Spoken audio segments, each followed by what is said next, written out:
Hi, this is Zak Mir with the weekend edition of the Bulletin Board Heroes here on Share Talk for Sunday, the 7th of February. Starting off with Conduity Capital, where we're still toying with the 200-day moving average, the 200-day line, the boundary between the bulls and the bears technically and or chart-wise as well, and that's at 3.16. So really need a decent end-of-day close above that. We sort of got there on Wednesday, but not quite. So probably at this stage, if you're cautious on the stock, maybe just wait for a break of Thursday, Friday resistance around 3.3 pence on an end-of-day close. That should take the shares on their way up towards the top of the rising trend channel from October. Currently promising a target as high as 5 pence, and that may be seen as soon as the end of next month. In terms of the stop loss, the initial January resistance around 2.4 pence, and that's probably the best place at the moment, and that's just below the 20-day line as well. Next up, a stock which has been requested by a couple of people, which is rather unusual given that it's pretty obscure. But Golden Rock Global, apparently it's a SPAC of some kind as well, so another reason for looking at it, as it's the year of the SPAC at the moment. The charting-wise, we've had a couple of developments which are positive. The first one is the break of the 200-day moving average at 6.83 pence, and so a decent weekly close above that, and also the break of an extended line of resistance from back in 2016. So that's a second plus point. The other point to note, I suppose, is the way that we had on Friday, we had an intraday bounce off the 200-day line and then pushed back towards recent highs. All that's missing here probably just an end-of-day close or a weekly close above 10.5 pence at that late April 2020 resistance. But if you're a bull of the stock and a fan of it already, then really above the 200-day line, just shy of 7 pence. And we should head at least up towards the 2020 resistance line projection at 20 pence over the next few weeks. Big picture target, obviously, if we get through 20, is up to 30 pence, which is the resistance of 4 or 5 years ago. So looks like Golden Rock on its way, at least while it's above the 200-day line. A stock which seems to be rather reticent in terms of rising is Kibo, despite all the wonderful fundamentals or improving fundamentals on the shares. The big break here, I suppose, this month has been the clearance of that initial 2021 resistance at 0.3. That's the main 0.3, the main resistance on the chart near term. While we're above that, looking forward to a November price channel top at 0.5 pence. 3 to 6 month target here up to 0.8, which is the top of a broadening triangle from March last year. But really want to get through this, the 0.3s really want to get through that to show that the sellers are finally out, or the seller is finally out on that stock.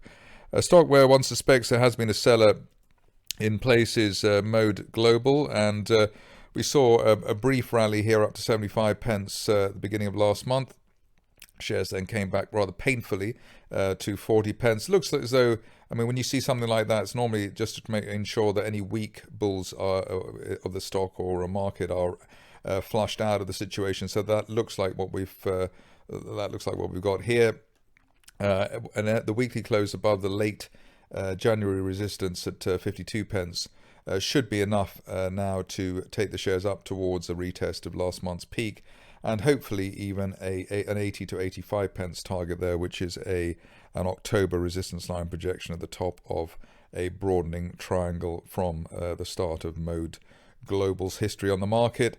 This stage would be very surprising, even if we don't break higher, for any sustained price action back below the 50-day moving average. We had good support there last week, and that looks as though that will defend the bulls on any weakness that we have in the meantime. But ideally there 52 holds, and we keep going higher after that. Apparently a stock which is in focus with the UK's version of Reddit is MTRO Bank, and interesting here that actually we've already had a decent break up in the stock, a break higher in the stock. We had the that November bear trap just below 60 pence, and we progressed nicely since then within a rising trend channel from September. The overall pattern here, while we're above the floor of the channel from September at £1.20, we're looking towards the top of the channel at £1.80. In the near term, any weakness towards the 50-day moving average regarded as a buying opportunity, but really here, shares already well on their way within a recovery, and really while we're above 120 up to 180. So it'd be surprising if, with or without a concerted effort by the bulls, the shares get up to that 180 level anyway. Moving along to a stock which is less in focus, perhaps, which has been requested here, is mining, minerals and metals. Here we've got a rising trend channel from December based at 8 pence, and while we're above 8 pence, we're looking towards the top of the channel from December at 20 pence to be hit, hopefully as soon as the end of next month. If you're cautious on the shares, which you might be, the trigger for buying would be technical trigger for buying would be an end of day close through the initial February resistance at 11.25 pence. But with the both the 50 and 200-day moving averages rising now, it looks as though there should be enough momentum here to get that target by the end of next month.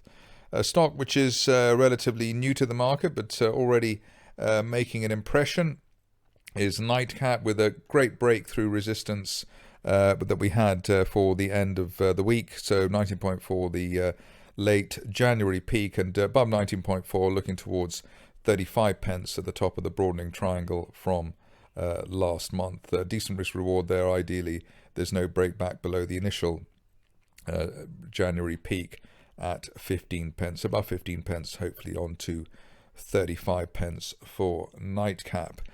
Seems to be quite a lot of enthusiasm surrounding Mega Diagnostics at the moment, although it has to be said the price action of late has not been that easy. We've had false breaks to the upside, several there actually since November, with the one sort of normally going towards the 70 pence area. But the last peak in January took us up towards 88 pence or just shy of that, and that's the target now while we hold above the 200-day moving average and that broken November resistance line at 62 pence. Nice outside day on Friday, so that was a decent end to the week, but probably if you're cautious, you want to see a clearance of 73 pence early this week in order to get our target through towards 90 and then up to the top of that November trend channel at £1. Big target here for fans of the stock, and I know there are many, would be up to £1.60 on a 2 to 3 month time frame, which is the top of a broadening April 2020 price channel. News possibly in line for Providence as well, according to newspaper reports, at least over the weekend. Here we've still got the situation that while we're above the 50-day moving average at 5.75 pence, we should be looking towards the top of that rising trend channel from back in February last year at 9 pence. So that would be hit, the 9 pence target, hopefully by the end of next month. If you're looking for a momentum trigger, then you'd wait for an end of day close through the 7 pence level.